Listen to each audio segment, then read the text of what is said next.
Assalamualaikum warahmatullahi ta'ala wabarakatuh dan salam sejahtera. Bismillahirrahmanirrahim. Alhamdulillahi alamin. Wassalatu wassalamu ala ashrafil anbiya'i wal mursalin Sayyidina Muhammad wa ala alihi wa sahbihi ajma'in. Saya Muhammad Akilinish bin Muhammad Yusof, dengan nombor pendaftaran saya DUP1A 21F 2038 dari Jabatan Pelancongan dan Hospitality. Hari ini saya dan ahli kumpulan saya akan membentangkan perbentangan yang bertajuk Etika dan Peradaban di Eropah semasa zaman Enlightenment, yang dibimbing oleh Puan Nurwati binti Muhammad Dawam dan Puan Rahimah binti Halim. Sebelum kita bermula, saya akan memperkenalkan sedikit sebanyak nama ahli kumpulan saya, iaitu Huswatun Hasanah, Nur Dalilah Wahidah, saya Muhammad Akilinish dan Nur Ilya Sofia. Seterusnya, saya akan menyenaraikan beberapa isi kandungan yang terdapat di dalam perbentangan ini. Pengenalan zaman Enlightenment, definisi etika, definisi peradaban, tokoh-tokoh pada zaman Enlightenment, kepentingan semasa zaman Enlightenment, kesan semasa zaman Enlightenment dan kesimpulan. Selaras dengan isu ini, saya akan menerangkan perkara yang terjadi pada zaman Enlightenment. Seperti yang diketahui umum, terdapat dua zaman yang berlaku sebelum terjadinya zaman Enlightenment. Antara zaman yang berlaku sebelum berlakunya zaman Enlightenment iaitu zaman gelap atau lebih dikenali sebagai The Dark Age. Zaman ini berlakunya kemerosotan seperti pendidikan, peradaban, perdagangan dan pusat pentadbiran, kerana ia telah ditadbir oleh golongan gereja dan paderi. Seterusnya, zaman Renaissance atau lebih dikenali sebagai zaman kelahiran semula, iaitu ahli falsafah dan cendekiawan telah datang ke negara Islam untuk memajukan negara tersebut secara rasionalism, seperti Ibn Sina dan Ibn Khaldun. Seterusnya, zaman Enlightenment atau The Age of Reason atau lebih dikenali sebagai zaman pencerahan, yang berlaku pada abad ke-17 dan 18. Dan di situ munculnya tokoh-tokoh Enlightenment. Seterusnya, kita akan membincangkan tentang zaman Enlightenment, yang di mana ia berlaku di Eropah dan berlaku antara 1650 sehingga 1800 Masihi, iaitu pada abad yang ke-17 dan ke-18. Nama lain bagi zaman Enlightenment ialah zaman pencerahan, di mana masyarakat sewaktu itu memiliki nilai-nilai antaranya berfikiran terbuka, bebas dari kepercayaan karut, hidup berlandaskan undang-undang, mengutamakan sains dan pemikiran yang rasional. Enlightenment telah dikait rapat dengan perkembangan dalam beberapa perkara seperti kebijaksanaan, kesedaran, kebudayaan, pendidikan, keteguhan terhadap kepercayaan, kefahaman dan penyinaran. Seterusnya ialah konteks pemikiran Eropah. Rakyat Eropah sedar keagungan ilmu pengetahuan, di mana mereka mendalami ilmu pengetahuan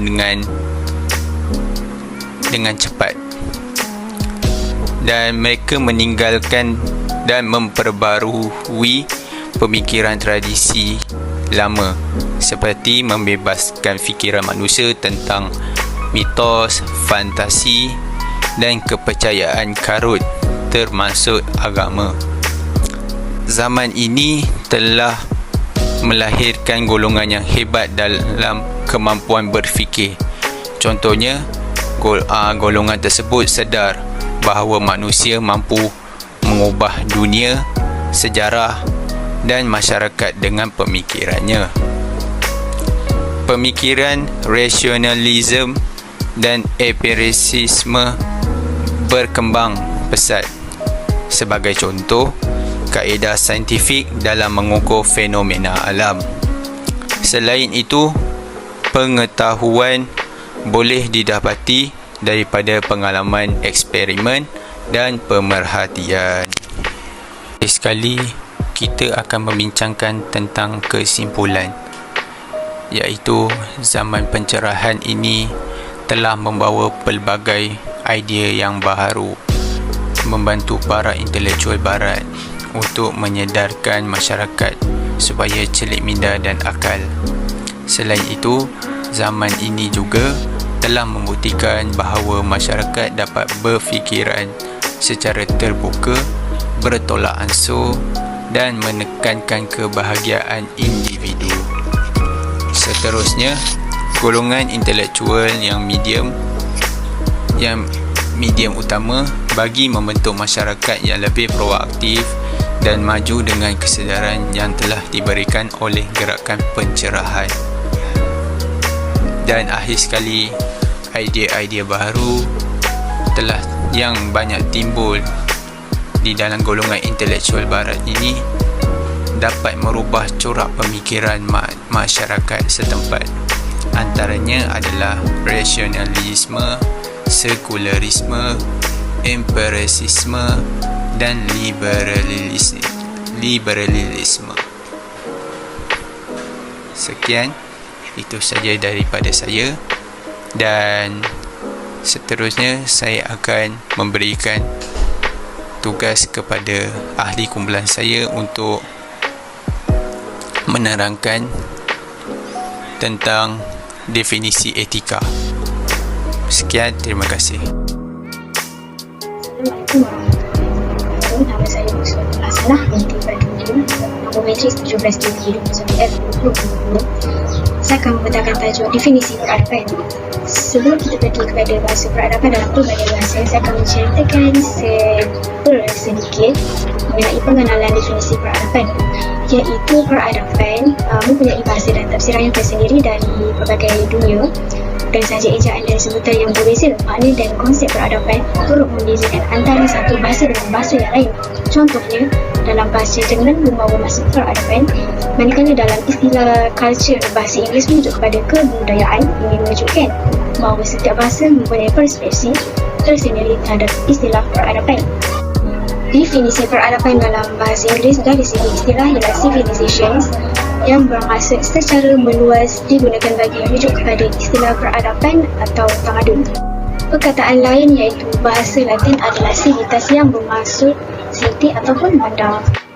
Civilis pula memperbaiki tingkah laku yang kasar atau kurang sopan, menjinakkan dalam bahasanya terutama dan menyelaraskan dengan keperluan masyarakat. Yang kedua, dalam bahasa Greek, peradaban merujuk kepada K, nomos dan chameleon. K terbentang atau terhampar atau sesuatu yang datang kepada kita, dan juga bermaksud kediaman ataupun rumah. Nomos pula malaikat yang membawa undang-undang yang dihamparkan ke hadapan manusia untuk membawa keamanan dan keselamatan kepada manusia. Chameleon, khazanah atau harta yang disimpan. Perkataan lain bagi K adalah K-tai, K-mai, K-sai dan K-stai. Juga mempunyai maksud yang sama. Pendek kata, soal penempatan undang-undang dan harta diberi penekanan bagi menjelaskan maksud peradaban. Seterusnya dalam bahasa Arab pula adalah abadah, iaitu kehidupan dan rohani, bermaksud tamadun. Kata sesuatu bangsa atau kata dasar adalah madanah dari segi istilah, madaniyah, hadarah dan tamadana. Hadarah bermaksud keadaan kehidupan yang berada pada tahap maju, iaitu bandar.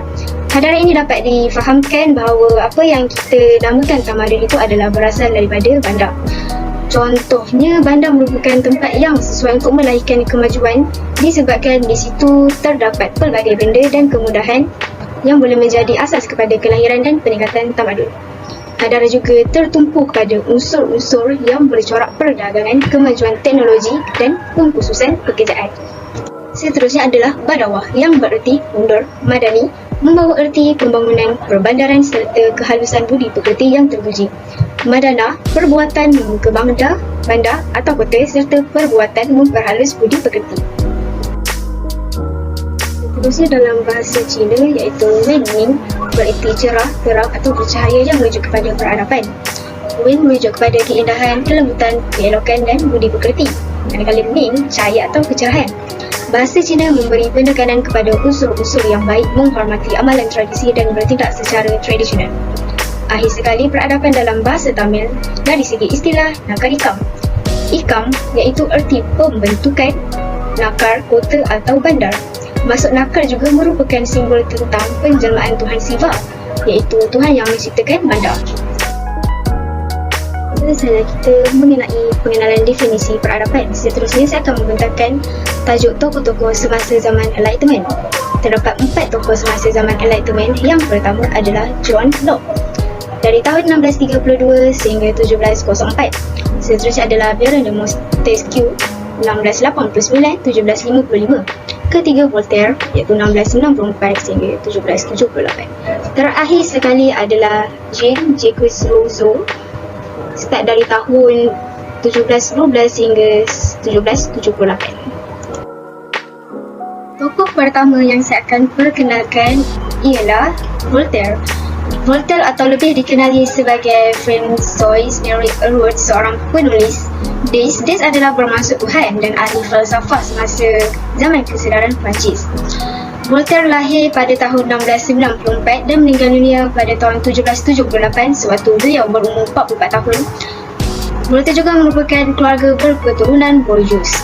Agama yang dianut oleh Voltaire adalah penganut aliran Deism, iaitu mempercayai tentang kewujudan Tuhan tetapi tidak mahu untuk mengetahui serba-serbi mengenai Tuhan.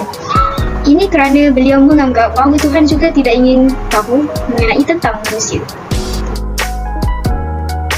Okey, yang seterusnya adalah idea dan sumbangan oleh Voltaire, iaitu beliau dikenali dengan akalnya yang tajam, seorang penulis dan falsafah, tokoh yang memperjuangkan hak-hak seseorang dan pertahanan hak-hak sivil termasuk kebebasan beragama dan hak ke atas perbicaraan yang adil. Seorang yang kuat bersuara mengenai pergaturan semula masyarakat semasa undang-undang yang menghalang kebebasan bersuara yang membawa hukuman berat dikuatkuasakan di Perancis. Voltaire juga mengkritik dogma gereja dan institusi Perancis dengan penulisan sinisnya. Pendapatnya yang membentuk pemikiran liberalisme membuatkannya sebagai salah satu tokoh yang paling berpengaruh di waktunya.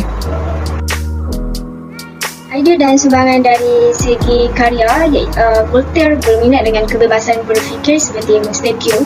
Voltaire turut memuji England dan menghabiskan masa selama 3 tahun ketika berada di England. Antara karya yang diterbitkan atau dilahirkan oleh Voltaire ialah England Philosophical Letters of the English yang diterbitkan pada tahun 1773 dan Elements of the Philosophy of Newton diterbitkan pada tahun 1738, di mana idea tersebut mengatakan bahawa semua maklumat atau idea yang benar diperoleh melalui pemikiran dan pengalaman. Idea beliau ini telah menolak sekaligus kepercayaan agama. Seterusnya adalah idea. Voltaire juga mempopularkan idea-idea saintifik baru. Yang pertama adalah falsafat induktif oleh Roger Bacon. Seterusnya fizik oleh Isaac Newton dan psikologi oleh John Locke. Contohnya, Voltaire pernah melakukan kecaman yang keras ke atas agama Kristian kerana terlalu menindas dan mengempung golongan rakyat. Voltaire juga memandang agama sebagai satu gejala jahat, mundur, primitif dan barbarisme. Sebelumnya, karya sejarah hanya berpusatkan kepada aspek agama Kristian dan juga politik, dan tokoh-tokoh pencerahan menganggapnya sempit. Oleh itu, Voltaire telah memasukkan unsur-unsur sastra, undang-undang, ekonomi, sains, kebudayaan dan adat resam dalam karya beliau yang bertajuk The Age of Louis yang ke-14. Seterusnya saya akan memperkenalkan tokoh yang kedua, iaitu John Locke pada tahun 1632 sehingga 1704. John Locke merupakan ahli falsafah Inggeris dan pengasas pada zaman pencerahan. Dilahirkan pada tahun 1632, 29 Ogos hingga 28 Oktober 1704. Merupakan bapa liberalisme. Menurut beliau, manusia lahir adalah bebas dan sama dengan mempunyai 3 hak tersendiri, iaitu hak untuk hidup, hak untuk kebebasan dan hak harta. Antara karya yang telah diterbitkan oleh John Locke ialah Two Treatises of Government pada tahun 1689, kedua An Essay Concerning Human Understanding iaitu pada tahun 1690. Beliau juga merupakan tokoh aliran imperialisme, iaitu dalam falsafah liberalismenya mementingkan sifat individualisme dan prinsip kebebasan semula jadinya yang disebut oleh John Locke iaitu right to live assumes to the individual, mengenai hak untuk hidup menurut selera seseorang individu. Idea dan sumbangan oleh John Locke melalui karyanya Two Treatises of Government yang diterbitkan pada tahun 1689 mengenai tentang kekuasaan tertinggi mestilah berada pada tangan rakyat, yang boleh dikatakan bahawa beliau menekankan pemerintahan perlembagaan, dan di sini dapat diperlihatkan peranannya yang tidak hanya mengharapkan kepada kuasa otoriti lepas dan keagamaan semata-mata. Yang seterusnya An Essay Concerning Human Understanding diterbitkan pada tahun 1690. Karya ini menjelaskan tentang penyiasatan atas manusia secara psikologi dan bukannya metafizik. Yang dimaksudkan oleh karya ini juga ialah mengenai semua manusia adalah dilahirkan dengan satu tabula rasa, bermaksud manusia adalah bebas daripada segala pegangan, pandangan atau prasangka. John Locke juga merupakan pengasas gerakan Enlightenment. Beliau telah mengkritik kerajaan monarki dan juga mempunyai idea baru mengenai kerajaan sendiri, seperti semua manusia lahir adalah bebas dan sama, mempunyai 3 hak sendiri, iaitu hak untuk hidup, kebebasan dan harta, seperti yang saya katakan tadi. Tujuan kerajaan bagi John Locke juga adalah mempertahankan 3 hak tersebut untuk rakyatnya, dan jika gagal, kerajaan tersebut boleh dipulihkan oleh rakyatnya sendiri. Yang seterusnya ialah Baron de Montesquieu pada tahun 1689 hingga 1755. Montesquieu mempunyai 2 nama, iaitu Charles Louis de Secondat, Baron de la Guilde de Montesquieu atau lebih dikenali sebagai Montesquieu, merupakan seorang hakim, pengguam dan cendekiawan, juga seorang aristokrat seigneur atau Lord Mayor di selatan Perancis. Karyanya yang terkenal mengenai pemisahan kuasa, iaitu menyedarkan manusia untuk keluar daripada pekepung pihak kerja. Karyanya adalah The Spirit of the Law yang diterbitkan pada tahun 1748. Idea dan sumbangan Baron de Montesquieu, karyanya yang berjudul The Spirit of the Law yang diterbitkan pada tahun 1748. Dalam karya tersebut, Montesquieu telah memajukan 2 idea, iaitu mengenai pemerintahan. Yang pertama adalah bentuk pemerintahan sesebuah kerajaan adalah berbeza-beza mengikut iklim dan sesebuah negara tersebut. Maksud dari idea yang pertama ini ialah sebagai contoh, menurut Montesquieu, sesebuah negara yang besar dan beriklim panas adalah sesuai bagi jenis pemerintahan yang berkuasa mutlak, dan bagi negara atau kota yang kecil pula adalah sesuai bagi jenis pemerintahan secara demokrasi. Idea yang kedua pula ialah menentang pemerintahan mutlak di Perancis, iaitu The Inspiration, Powers and Liberty, mengenai pembahagian kuasa dan imbangan kuasa, yang menjelaskan bahawa ada 3 pemisahan kuasa antara badan undangan, kabinet dan kehakiman. Tujuan Montesquieu adalah untuk memberi kebebasan kepada rakyat. Seterusnya, Montesquieu dikenali kerana teori pemisahan kuasa yang diterapkan dalam banyak perlembagaan yang diubah di seluruh negara. Keadaan ini dilakukan untuk membatasi kuasa pemerintah supaya dapat memberi kebebasan kepada rakyat. Tokoh yang terakhir ialah Jean-Jacques Rousseau, dilahirkan pada tahun 1712 di Geneva, Switzerland dan meninggal dunia pada tahun 1778. Seorang penganut agama Kristen Protestan kelas bawahan, dia gelar penulis ketika berusia 40 tahun. Jin juga merupakan seorang penulis yang paling berpengaruh pada zamannya, seorang ahli falsafah yang menegaskan kepada kebebasan individu. Antara karya yang diterbitkan ialah The Social Contract pada tahun 1726. Jadi dari sumbangan J.J. Rousseau dalam karyanya The Social Contract 1726 menegaskan bahawa semua kerajaan menjalankan kuasa mereka berdasarkan perjanjian yang dibuat oleh manusia sesamanya dengan sukarela dalam satu keadaan alam yang boleh ditukar pada bila-bila masa. Negara akan berada dalam keadaan yang paling kejam tanpa undang-undang dan moraliti. Contohnya, sikap manusia adalah hasil daripada sosial masyarakat tertentu. Beliau menjelaskan bahawa sikap buruk manusia adalah disebabkan keburukan masyarakat tersebut. J.J. Rousseau juga menyanjung hukum alam kerana menganggap segala-gala di dunia ini sebaik-baiknya harus berlangsung tanpa paksaan. Dalam novel beliau, Novella Heloise yang berjudul Emile, diterbitkan pada tahun 1792, menerangkan iaitu melihat bahawa satu jenis pendidikan yang baru harus diwujudkan. Contohnya, menurut beliau, kanak-kanak harus dibiarkan mengikut kecenderungan masing-masing dan tidak dipaksa menghadapi pelajaran yang tidak digemari mereka. Dengan ini berakhirlah tajuk-tajuk definisi peradaban dan tokoh-tokoh semasa zaman Enlightenment yang saya kongsikan pada anda semua. Ini adalah rujukan yang saya dapat mengenai etika dan peradaban di Eropah semasa zaman Enlightenment. Sekian, terima kasih. Assalamualaikum, nama saya Nur Dalila Wahidah binti Rosli. Nombor kad matrik saya 13 di UP21F 2029. Saya akan menerangkan tentang kepentingan Enlightenment. Yang pertama adalah melahirkan masyarakat yang berfikiran terbuka, bertolak ansur dan berilmu pengetahuan. Yang kedua, melahirkan pemikir yang bebas dari mitos, fantasi dan menolak penerangan teologi.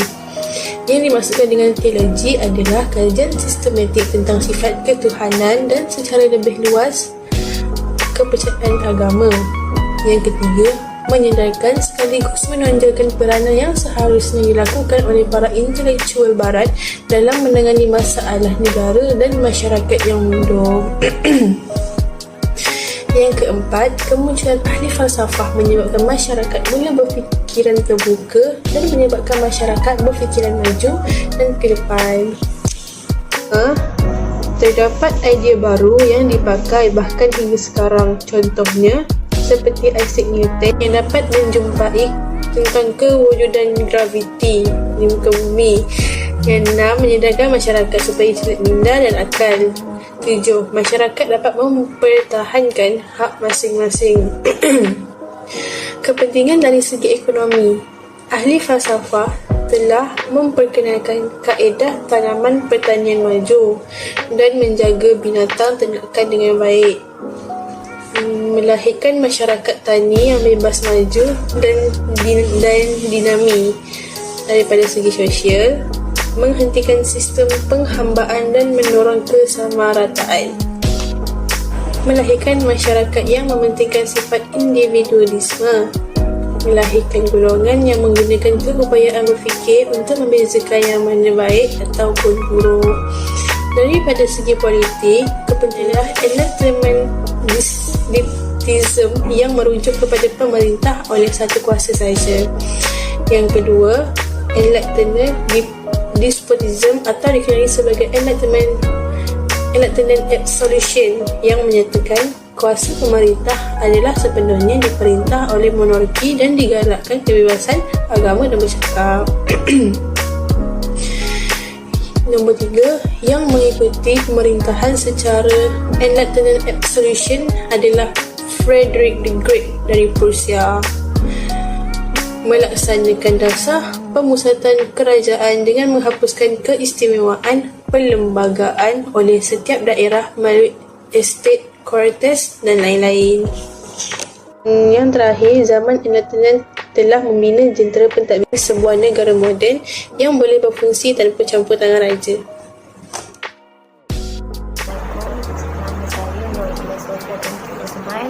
Nombor matrik 17 di UP21F 2028. Hari ini saya akan menerangkan tentang kesan semasa zaman Enlightenment. Manusia pada zaman Enlightenment atau juga dikenali sebagai zaman pencerahan di Eropah amat didorong oleh semangat inquiry. Semangat ini telah meninggalkan kesannya di dalam pelbagai bidang. Bidang ini termasuklah bidang seni lukis, seni ukir, persuratan, politik, ekonomi dan sosial. Dari segi politik, perkembangan yang signifikasikan pada zaman Enlightenment di Eropah adalah kemunculan monarki baharu. Idea Montesquieu menamakan pemerintahan mutlak di Perancis apabila berlaku revolusi Perancis pada 1789. Revolusi ini menamakan pemerintahan feudal kemudian digantikan dengan pemerintahan yang mendukung kedaulatan rakyat. Prinsip rakyat harus memerintah sendiri, kebebasan daripada kerajaan mutlak termasuk penangkapan dan pemenjaraan yang tidak adil dan hak yang sama kepada setiap individu dalam segala aspek kehidupan. Kuasa politik digunakan untuk membaiki taraf hidup rakyat. Selain itu, kekuasaan monarki telah dikukuhkan lagi dengan amalan pembayaran cukai secara langsung kepada kerajaan pusat. Apabila kuasa raja bertambah kuat dan kukuh, maka kuasa gereja dan bangsawan berkurangan. Monarki baru yang disebut kini terdapat di Portugal, Kastil dan Aragon, Spanyol, England, Perancis dan Belanda. Dari segi ekonomi pula, zaman ini memperlihatkan kegiatan ekonomi sara diri yang kian pupus.